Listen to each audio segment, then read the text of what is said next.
क्या हाल है? तारीख आज 27 फरवरी, दिन मंगलवार, हिंदी तिथि तृतीया। और आइए बात करते हैं आज के मुख्य समाचार में देश भर की तमाम बड़ी खबरों पर नजर डालते हैं। देखिए, पहली खबर, फिनटेक कंपनियों के साथ देश की वित्त मंत्री निर्मला सीतारमण मिली। मीटिंग की बैठक में रेगुलेटरी नियमों का सख्ती से पालन करने के लिए कहा, लेकिन पेटीएम को इस बैठक में नहीं बुलाया गया। वित्त मंत्री ने स्टार्टअप और फिनटेक संस्थाओं के साथ विचार विमर्श किया। और इसी बीच पेटीएम कंपनियों में भी एक बड़ी हलचल हुई। पेटीएम पेमेंट्स बैंक के बोर्ड से विजय शेखर शर्मा ने इस्तीफा दे दिया, जो कि पेटीएम कंपनी के फाउंडर और चेयरमैन थे। उन्होंने अब अपने पद से इस्तीफा दे दिया। अब नया बोर्ड बनाया गया पेटीएम कंपनी में। इसमें सेंट्रल बैंक ऑफ इंडिया के पूर्व चेयरमैन श्रीनिवासन भी शामिल हुए। चलिए दोस्तों, अगली खबर देखिए। छत्तीसगढ़ के पूर्व मुख्यमंत्री भूपेश बघेल का कहना है कि केंद्र में हमारी सरकार आते ही अग्निवीर योजना को रद्द किया जाएगा और फिर से पुरानी पक्की भर्ती प्रक्रिया शुरू की जाएगी। इस संबंध में उन्होंने एक ट्वीट भी किया, देख सकते हैं आप। चलिए बड़ी खबर देखिए। डिफेंस मैन्युफैक्चरिंग पर 3000 करोड़ रुपए खर्च करेगा अडानी ग्रुप। 500 एकड़ में बनेगा एशिया का सबसे बड़ा प्लांट। यहाँ एम्यूनिशन और मिसाइल बनाई जाएगी। और ये मैन्युफैक्चरिंग प्लांट उत्तर प्रदेश के कानपुर में करीब 500 एकड़ में बनेगा,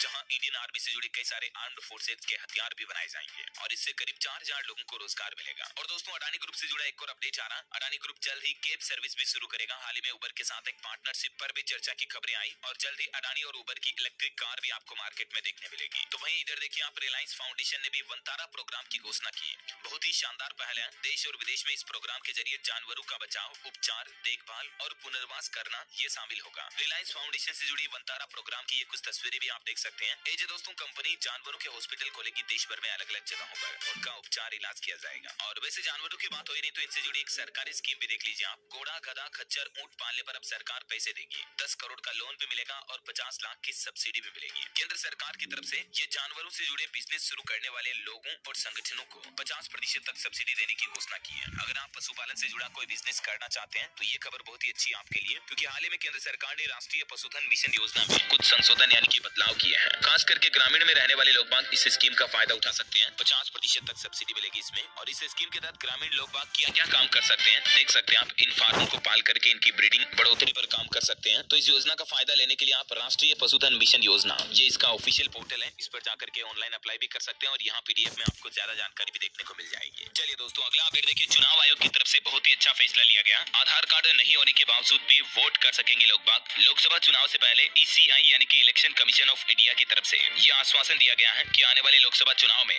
जिन लोगों के पास आधार कार्ड नहीं भी है तो भी उन्हें अपने मताधिकार का प्रयोग करने से नहीं रोका जाएगा। और खबर है दोस्तों, आज प्रधानमंत्री नरेंद्र मोदी केरल, तमिलनाडु और महाराष्ट्र राज्यों का दौरा करेंगे और कल किसानों को पीएम किसान सम्मान निधि योजना की अगली किस्त की सौगात भी देंगे। पीएम मोदी आज और कल मंगलवार, बुधवार को इन 3 राज्यों का दौरा करेंगे और इस दौरान इन राज्यों में करोड़ों रुपए की विभिन्न योजनाओं का उद्घाटन और शिलान्यास भी करेंगे। आज तो केरल दौरे पर जाएंगे। यहाँ प्रधानमंत्री इसरो की 3 तकनीकी सुविधाओं का उद्घाटन करेंगे और गगनयान मिशन की समीक्षा भी करेंगे। साथ ही किसान भाई लोगों के लिए अच्छी खबर है, किसानों के खातों में 2-2 हजार रुपए आने वाले हैं। कल 28 फरवरी को पीएम मोदी किसान सम्मान निधि योजना की 16वीं किस्त ट्रांसफर करेंगे। जिन किसानों ने अभी तक भी ई-केवाईसी नहीं करवाई है वो ई-केवाईसी और सत्यापन जरूर करवा ले। ये कैसे करवा सकते हैं, इसकी प्रोसेस भी मैंने आपको ये स्क्रीन पर बता दी है, तो आप देख लीजिएगा ज्यादा जानकारी थोड़ा सा वीडियो को पॉज करके। अच्छा, और वहीं दोस्तों आपको बताऊंगा, राम मंदिर का उद्घाटन हुए लगभग 1 महीने से ज्यादा हो चुका है और इन दिनों में दान कितना आया देखिए आप। मंदिर ट्रस्ट की तरफ से आंकड़े जारी किए गए। 25 किलो तो सोना चांदी भक्तों ने चढ़ावे में चढ़ा दिया प्रभु श्री राम को 1 महीने के अंदर अंदर। और रुपयों की बात करें तो 25 करोड़ रुपए से भी ज्यादा कैश दान आ चुका है। ऑनलाइन का तो कोई हिसाब किताब ही नहीं, इतना ज्यादा डोनेशन आ रहा राम मंदिर के लिए। लिटरली हालात ये है कि एसबीआई के कर्मचारी जो नोट गिन रहे हैं उनको मशीनें और स्टाफ बढ़ाना पड़ा, क्योंकि अभी 1 महीने बाद मंदिर की तिजोरी को खोला गया ना, तो 25 करोड़ से ज्यादा केस तो अभी तक गिना जा चुका है। इस बीते महीने के दौरान दोस्तों लगभग 62 लाख भक्तों ने राम मंदिर के दर्शन किए। प्रतिदिन के हिसाब से देखा जाए तो 80 लाख रुपए से भी ज्यादा का चढ़ावा हर दिन आया, तभी तो 1 महीने में ही 25 करोड़ का दान आ गया। वैसे अगर आप अयोध्या जाते दोस्तों राम मंदिर के दर्शन करने के लिए तो थोड़ा सावधान रहे, क्योंकि अयोध्या में अभी छात्र गैंग सक्रिय हो रही है जो भक्तों की चेन स्नैचिंग या चोरी, लूटपाट जैसी घटनाओं को अंजाम देकर भाग जाते हैं। ऐसे 16 सदस्यों को तो गिरफ्तार कर लिया। थोड़ा सावधान सतर्क रहे, है ना। अच्छा दोस्तों, राम मंदिर से याद आया, ये आर्टिकल देखा आप लोगों ने। इस आर्टिकल के अकॉर्डिंग अयोध्या राम मंदिर की प्रेडिक्शन साल 2017 में ही हो गई थी, जो कि सुप्रीम कोर्ट के फैसले के 2 साल पहले ही कर दी गई थी कि 2024 के जनवरी में राम मंदिर बन जाएगा। मतलब बहुत ही सुपर शॉकिंग चीज है ये। आखिर किसी को 2 साल पहले ये बात कैसे पता चल गई? ये आर्टिकल पढ़ने के बाद दोस्तों मेरे माइंड में भी क्यूरियोसिटी जगी कुछ अपने बारे में भी जानने के लिए। तो मैंने ऐसे ही एक ऐप डाउनलोड की, एस्ट्रोटॉक। अच्छा रुक जाओ, ये ऐप का रिव्यू नहीं कर रहा हूँ मैं, कुछ काफी शॉकिंग चीज हुई इसलिए शेयर कर रहा हूँ। तो मैंने इस एस्ट्रोटॉक ऐप पर एस्ट्रोलॉजर पल्लवी जी से बात की। तो बात करते वक्त सीधा उन्होंने मुझसे मेरी डेट ऑफ बर्थ और टाइम मांगा। और वो लेते ही सबसे पहले तो उन्होंने मुझे ये कहा कि आप सोशल मीडिया रिलेटेड फील्ड में काम करते हो, लाइक मीडिया या एंटरटेनमेंट फील्ड में। और मैं खुद चौंक गया, क्योंकि वाकई में मैं आपको डीएलएस न्यूज पर न्यूज मीडिया वगैरह बताता रहता हूँ, राइट। लेकिन ये बात एस्ट्रोलॉजर पल्लवी जी को कैसे पता चली? सिर्फ मेरी डेट ऑफ बर्थ और टाइम से। मैं शौक हो गया काफी कि अभी तक तो इन्होंने मुझे मेरा नाम, नंबर, पिक्चर वगैरह कुछ नहीं ली और ये सब कुछ बता दिया। फिर मैंने उनसे इस साल 2024 के बारे में, मेरे करियर, पैसों की सिचुएशन, घर वालों के बारे में, पार्टनरशिप, रिलेशनशिप, इन सभी में फ्यूचर कैसा रहेगा इस बारे में भी जाना। अच्छा, आप लोग भी अपना डाउट या कोई प्रॉब्लम है तो एस्ट्रोटॉक ऐप डाउनलोड करके जान सकते हैं। लिंक डिस्क्रिप्शन में दिया हुआ, वहां से डाउनलोड करने पर आप अपने पहले एस्ट्रोलॉजर से चैट बिल्कुल फ्री में कर पाएंगे। तो देर किस बात की, link in the description, go download and know your future. Okay, और चलिए टाइम वेस्ट बिल्कुल नहीं करते हुए सीधे आगे बढ़ते हैं खबरों में फटाफट से। और वहीं पीएम मोदी ने कल भी भारत टेक्स 2024 प्रोग्राम का उद्घाटन किया। 3000 से अधिक एग्जीबिशंस इसमें शामिल हुए और इस प्रोग्राम के तहत अलग अलग राज्यों में 7 पीएम मित्र पार्क बनाए जाएंगे। ये एक तरह का कपड़ा प्रोग्राम है और इसको संबोधित करते हुए प्रधानमंत्री बोले कि जिस तरह से करगा धागों को एक साथ जोड़ता है, ये कार्यक्रम भारत और दुनिया के धागों को जोड़ रहा है। पीएम ने कहा कि हमने कारीगरों और बाजार के बीच की दूरी कम की है। गरीब, युवा, किसान और महिलाएं विकसित देश के 4 प्रमुख स्तंभ हैं। और विकसित भारत को लेकर भी प्रधानमंत्री बोले कि जून से शुरू होगा मेरा तीसरा कार्यकाल और उन्होंने विकसित भारत की गारंटी दी। कहा कि यही मेरा संकल्प है, इंडिया को डेवलप्ड कंट्री बनाना। भारत टेक्स प्रोग्राम का उद्घाटन करते हुए प्रधानमंत्री ने कहा कि कपड़ा क्षेत्र को हर संभव सहयोग और मदद दी जाएगी। पीएम बोले 21वीं सदी के भारत ने छोटा सोचना बंद कर दिया है। आज दुनिया का भारत पर भरोसा ही हमारी सबसे बड़ी पहचान है। और इस कार्यक्रम के अलावा भी आपको बताऊंगा दोस्तों, कल पीएम मोदी ने हमारे देश में अलग अलग राज्यों में 41,000 करोड़ के रेल प्रोजेक्ट्स का उद्घाटन भी किया। इस दौरान पीएम बोले नया भारत बड़े सपने देखता है और उन्हें पूरा करने के लिए दिन रात काम भी करता है। अमृत भारत योजना के तहत 2000 रेलवे इंफ्रास्ट्रक्चर प्रोजेक्ट्स देश को समर्पित किए, जिसमें 553 रेलवे स्टेशनों का रीडेवलपमेंट भी शामिल है। और इन स्टेशनों के कायाकल्प के साथ ही 1500 ओवरब्रिज और अंडरपास भी देश भर के अलग अलग राज्यों में बनाए जाएंगे। इन सभी हजारों करोड़ रुपए की परियोजनाओं को हरी झंडी दिखाई प्रधानमंत्री ने। और इस दौरान भी देखिए प्रधानमंत्री ने इतना विश्वास दिखाया कि मानो लोकसभा चुनाव में उन्हीं की जीत पक्की है। पीएम बोले कि मोदी सरकार की तीसरी शुरुआत जून में होगी। उन्होंने कहा कि आपका सपना ही मोदी का संकल्प है। एमपी के भी 33 रेलवे स्टेशन अपग्रेड होंगे इस योजना में, है ना। तो यूं कुछ प्रधानमंत्री के कार्यक्रम रहे दोस्तों। और चलिए आगे बढ़ते हैं खबरों में, लेकिन इससे पहले एक श्रद्धांजलि। मशहूर गजल गायक पंकज उदास का लंबी बीमारी के बाद निधन हो गया। पंकज उदास जी अब हमारे बीच नहीं रहे। पैंक्रियाज कैंसर से 72 साल की उम्र में उनका निधन हो गया। 2006 में इन्हें पद्मश्री सम्मान भी मिला था। इनके निधन पर प्रधानमंत्री समेत देश की कई बड़ी दिग्गज हस्तियों ने भी दुख जताया। ईश्वर इनकी आत्मा को शांति दे। ये पीएम मोदी से भी मिले हुए थे। आज इनका अंतिम संस्कार किया जाएगा। और वहीं देखिए दोस्तों, किसान आंदोलन पर बड़ी खबर आ रही है। पंजाब में किसान भाई लोगों ने ट्रैक्टर मार्च निकाला। हरियाणा में दिल्ली से चंडीगढ़ जाने की रोड खोली जा चुकी है। पधेर बोले कि दूसरे संगठन साथ में आ रहे हैं। किसान भाई लोग अभी भी अपना आंदोलन खत्म करने का नाम नहीं ले रहे हैं। किसान आंदोलन के 4थे दिन यानी कल सोमवार को किसानों के समर्थन में संयुक्त किसान मोर्चा एसकेएम ने पूरे देश में ट्रैक्टर मार्च निकाला। पंजाब में किसानों ने नेशनल हाईवे पर ट्रैक्टर ट्रॉलियां भी खड़ी की। और अभी इस 14 दिन के किसान आंदोलन में अब तक 7 लोगों की जान जा चुकी है। हालांकि अभी किसान आंदोलन के दौरान बंद की गई कई सारी बॉर्डर संभव वगैरह खोल दी गई है। और वहीं देखिए रेसलर ग्रेट खली ने मोदी सरकार का समर्थन करते हुए किसान आंदोलन को गलत बताया। वो बोले कि किसान भाई लोग गलतफहमी का शिकार हो रहे हैं। उन्होंने मीडिया को संबोधित करते हुए लोकसभा चुनाव में मोदी सरकार की 405 सीटों की बात भी की। वो बोले कि केंद्र सरकार अच्छा काम कर रही है। वैसे आप क्या कहना चाहेंगे दोस्तों, इस पर कमेंट करके बताइएगा मुझे। और किसान आंदोलन के अलावा देखिए मराठा आंदोलन जो चल रहा महाराष्ट्र में, मराठाओं ने जालना में बस जलाई। महाराष्ट्र के 3 जिलों में इंटरनेट बंद कर दिया गया है। मनोज जरांगे ने 17 दिन से चल रहा अनशन वापस लिया। मराठा आरक्षण के लिए जालना के अंतरवाली सराठी गांव में 10 फरवरी से अनशन पर बैठे मनोज जरांगे पाटिल ने अपना अनशन तोड़ने का ऐलान किया है। हालांकि मराठाओं ने काफी उग्र प्रदर्शन भी किया। और मनोज जरांगे जो कि मराठा आंदोलन के नेता हैं, उनका क्या कहना है इस पर देख सकते हैं आप। चलिए आगे बढ़ते खबरों में देखिए आप, सेबी ने बड़ी चेतावनी जारी करते हुए कहा कि फर्जी एफपीआई ट्रेडिंग स्कीम से निवेशकों को सावधान रहने की जरूरत है। स्टॉक मार्केट रेगुलेटर सेबी ने निवेशकों को आगाह करते हुए कहा कि खुद को सेबी के साथ रजिस्टर्ड फॉरेन पोर्टफोलियो इन्वेस्टर्स का एम्प्लॉय या एफिलिएट बताते हैं। ऐसी धोखाधड़ी करने वाले और लोगों को ट्रेडिंग से जुड़े अवसर उपलब्ध कराने का वादा करते हैं। रेगुलेटर ने साफ किया कि एफपीआई का इन्वेस्टमेंट रूट कुछ अपवादों को छोड़कर भारत के नागरिकों के लिए उपलब्ध ही नहीं है। इसलिए आप मार्केट में अगर ट्रेडिंग करते हैं, स्टॉक मार्केट में निवेश करते हैं तो सावधान रहें, अलर्ट रहें। सेबी की तरफ से इस संबंध में एक प्रेस रिलीज भी जारी किया गया है। आज दिन आपको बताऊंगा मार्केट में इस तरह के फ्रॉड ठगी की घटनाएं देखने को मिलती। मैंने आपको हाल ही में खबर बताई थी, शेयर ट्रेडिंग के नाम पर लगभग 1 करोड़ 85 लाख की ठगी की। एआई का इस्तेमाल करके फर्जी ट्रेडिंग अकाउंट बनाया। मध्य प्रदेश के भोपाल में ऐसा पहला केस भी आया था। आजकल एआई भी काफी ज्यादा बढ़ रहा, तो इन चीजों से बचकर रहे दोस्तों। पुलिस एफआईआर हो गई इस मामले में, अब जांच की जा रही है। बहरहाल अगली बड़ी खबर देखिए आप, टाटा ग्रुप की अपनी इलेक्ट्रिक व्हीकल यूनिट का आईपीओ आने वाला है। 8,000 करोड़ से 16,000 करोड़ जुटाने का प्लान है। अभी ईवी मार्केट में टीपीएमएल की 73% हिस्सेदारी है। यानी इलेक्ट्रिक व्हीकल्स में टाटा कंपनी की जो इलेक्ट्रिक व्हीकल बनाने वाली यूनिट है उसकी सबसे ज्यादा मार्केट शेयर है। और अभी आईपीओ आएगा अगले साल भर के दौरान इसका। और टेक्नोलॉजी से खबर देखिए दोस्तों, ट्रू कॉलर ने लॉन्च किया AI powered call recording feature. Android और आईओएस दोनों के लिए उपलब्ध हो चुका है। अब आपको कॉल रिकॉर्डिंग के कुछ एडवांस फीचर मिलेंगे और कॉल रिकॉर्डिंग का एक्सपीरियंस बेहतर होगा। वहीं देखिए मार्केट से एक और बड़ी खबर, पेटीएम के शेयर में लगा अपर सर्किट। 5 दिन में 14% की मजबूती देखी गई पेटीएम के स्टॉक में। और दोस्तों भारत की सुरक्षा सुरक्षा को लेकर एक बड़ी खबर आ रही, देखिए आप। ड्रैगन यानी चीन के 5 शहरों में घुसकर मार सकेगा भारत। चीन से ज्यादा ताकतवर रॉकेट फोर्स बना रहा इंडिया, जिनको हिंद महासागर में तैनात किया जाएगा। ये बहुत ही एडवांस मिसाइल है जिसकी रेंज लगभग 500 किलोमीटर तक होगी। अब समंदर में ड्रैगन को डराएगा भारत। ओके, और चलिए दोस्तों, खबरों में आगे बढ़े इससे पहले आज के मौसम समाचार पर नजर डाल लेते हैं। देखिए, आज से बदल जाएगा मौसम। अगले 2 दिनों तक बारिश और ओले गिरने की चेतावनी है। पिछले 24 घंटों के दौरान भी छत्तीसगढ़ में ओले गिरे। अरुणाचल प्रदेश, जम्मू कश्मीर, लद्दाख, हिमाचल, उत्तराखंड समेत कई राज्यों में हल्की मध्यम बारिश भी हुई। और आज भी मध्य भारत के कई राज्यों में 27 फरवरी को बारिश, आंधी, तूफान और ओले गिरने की चेतावनी जारी की गई है। देखिए, राजस्थान में अगले 48 घंटों के दौरान कई जगहों पर बारिश की संभावना है। यहाँ तक कि इस बदलते पश्चिमी विक्षोभ का असर मार्च 1-2 तक देखने को मिलेगा। मौसम केंद्र जयपुर की तरफ से किया गया ट्वीट भी आप देख सकते हैं। मध्य प्रदेश भोपाल में भी आज बारिश, ओले गिरने का अलर्ट है। 5 सालों का रिकॉर्ड टूट सकता है बादलों की वजह से। दिन का टेम्परेचर लुढ़का।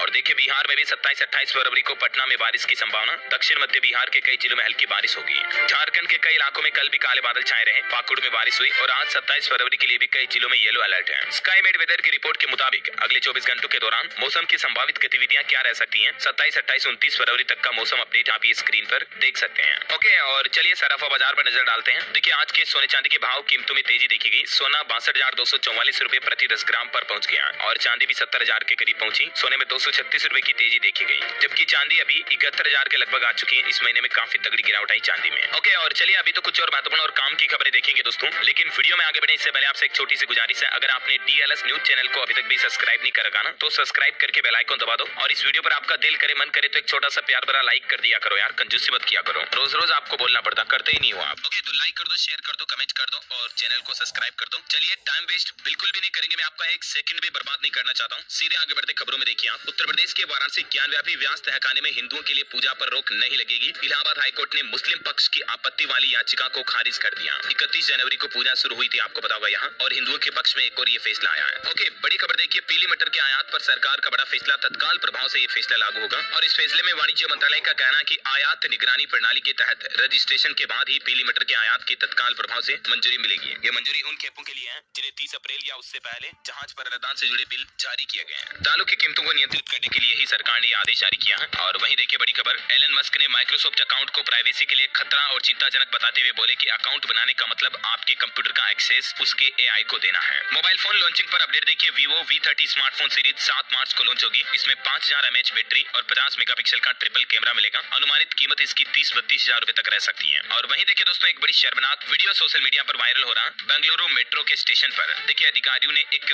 बुजुर्ग के साथ कैसा दुर्व्यवहार किया। सिर्फ गंदे कपड़े होने के चलते उस बुजुर्ग को, किसान को मेट्रो में जाने से रोका। लोगों ने पूछा कि क्या ड्रेस कोड है क्या मेट्रो में। हालांकि बेंगलुरु मेट्रो अथॉरिटी ने उस अफसर को टर्मिनेट कर दिया जिसने ये रोक टोक की थी। लेकिन कपड़ों के हिसाब से कभी किसी के साथ भेदभाव नहीं करना चाहिए, राइट। वो AC में बैठ कर घूमने वाले अफसर लोग भला क्या जाने की किसानों की जिंदगी कैसी होती है। चलिए अगली खबर है। मणिपुर राज्य में 2 गाँव से भारी मात्रा में हथियार बरामद हुए। मणिपुर के मुख्यमंत्री बोले कि राज्य में शांति की पहल शुरू है, जनता को घबराने की जरूरत नहीं है। और एक अच्छी खबर है, जम्मू कश्मीर कटरा माता वैष्णो देवी रेलवे स्टेशन का भी 40 करोड़ रुपए से पुनर्विकास किया जाएगा। PM मोदी ने आधारशिला रखी। पंजाब राज्य में भूकंप के झटके महसूस किए गए। 3.8 तीव्रता रही। भूकंप का केंद्र तरन तारण में था, लेकिन गनीमत रही कि जान माल का नुकसान नहीं हुआ। चलिए अगली बड़ी अच्छी खबर देखिए। अब गाँव में मिलेगी सस्ती दवाइयाँ। उत्तर प्रदेश के मिर्जापुर के सहकारी समितियों में भी खुलेंगे जन औषधि केंद्र, क्योंकि गाँव में सहकारी समितियाँ पहले से ही खुली हुई है। और यहीं पर सरकार डायरेक्टली जन औषधि केंद्र खोलने का प्लान कर रही है, ताकि वहाँ से किसान भाई लोग समिति से खाद, बीज, कीटनाशक दवाओं के साथ ही अपने परिवार के लिए इलाज और दवाइयाँ, मेडिसिन भी प्राप्त कर पाएंगे।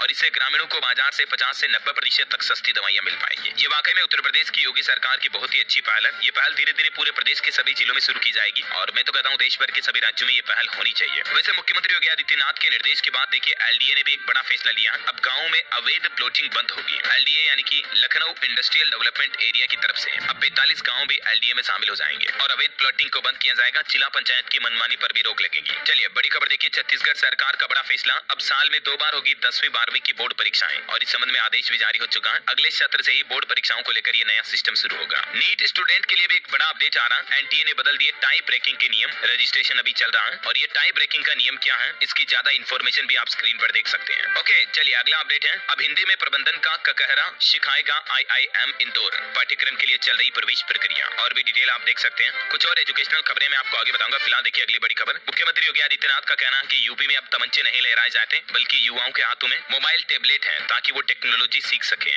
अदानी के एम्यूनेशन मैन्युफैक्चरिंग कॉम्प्लेक्स का उद्घाटन करके बोले CM योगी, 4000 लोगों को रोजगार मिलेगा, मैंने आपको बताया था। और वही खबर देखिए आप, होली से पहले अतिथि शिक्षकों की बल्ले बल्ले हुई। बिहार सरकार की तरफ से शानदार फैसला लिया गया। अब सैलरी के लिए लंबा इंतजार नहीं करना पड़ेगा। होली के मौके पर अतिथि शिक्षकों को मानदेय भुगतान होने की संभावना बढ़ती नजर आ रही है, क्योंकि विश्वविद्यालय के खातों में करोड़ों रुपए जमा हो चुके हैं और प्रत्येक महीने अतिथि शिक्षकों के मानदेय मद में 1,43,00,000 रुपए का भुगतान करना होगा। बिहार की नीतीश सरकार की तरफ से यह नया आदेश जारी किया गया। और देखिए बड़ी खबर, उत्तराखंड में भी दंगा करने वालों की अब खेड़ नहीं। उत्तराखंड के मुख्यमंत्री पुष्कर सिंह धामी सरकार एक नया सख्त कानून लेकर आ रही है, जिसके तहत दंगा करने वाले और सरकारी प्रॉपर्टी को नुकसान पहुंचाने वाले लोगों से अब उसकी भरपाई की जाएगी इस कानून के तहत। हाल ही में उत्तराखंड में कुछ दंगे फसाद हुए थे, आपको बताऊंगा, मदरसे गिराने के बाद। तो उसके बाद उत्तराखंड की पुष्कर सिंह धामी सरकार ने ये प्लान बनाया है। चलिए खबर है, झारखंड के 80 मुख्यमंत्री उत्कृष्ट विद्यालयों में एडमिशन के लिए आप ऑनलाइन कर सकेंगे आवेदन, और आवेदन फॉर्म जमा करने की अंतिम तारीख को भी 3 मार्च 2024 तक बढ़ा दिया गया है। ऑफिशियल पोर्टल ये है इसका। चलिए खबर है, हरियाणा सरकार ने अंतर्राष्ट्रीय गीता जयंती मेला प्राधिकरण का गठन किया और इससे देश विदेश में नई पहचान मिलेगी। गीता जयंती महोत्सव के मौके पर हरियाणा सरकार की अच्छी पहल है। खबर है, योगी सरकार ने यूपी में होमगार्डों को भी बड़ा तोहफा दिया। 2.5 एकड़ में बनेगी होमगार्ड लाइन व अतिथि गृह। इसके लिए बजट भी पास हो चुका है। उत्तर प्रदेश के कई जिलों में होमगार्ड लाइन बनाने का प्रस्ताव है, लेकिन भूमि आवंटन और बजट जारी होने के कारण वाराणसी में सबसे पहले इसकी शुरुआत होने जा रही है। खबर है, यूपी नोएडा में 7,000 लोगों को जल्द ही मिलेगा उनके घर का मालिकाना हक, क्योंकि 9 प्रोजेक्ट के बिल्डरों ने चुकाया 25% बकाया। और घर खरीदारों के लिए राहत भरी खबर है, जल्द ही उनको उनके फ्लैट मिल जाएंगे। चलिए दोस्तों, कुछ एजुकेशनल खबरें देखिए आप। CUET UG पेपर पैटर्न में 5 बड़े बदलाव किए गए हैं। सिंगल शिफ्ट में होगा एक कॉम्बिनेशन का एग्जाम, स्कोर नॉर्मलाइज नहीं होंगे। अभी कॉमन मेरिट लिस्ट बनाने के लिए नॉर्मलाइजेशन होता है, लेकिन अब ये नहीं होगा। दोनों मोड में एग्जाम होने से बच्चों को नजदीकी टेस्ट सेंटर मिलेंगे। UGC चेयरमैन का यह कहना है, मतलब ऑनलाइन ऑफलाइन दोनों तरीके का ऑप्शन मिलेगा स्टूडेंट को कि आप कैसे एग्जाम देना चाहते हो।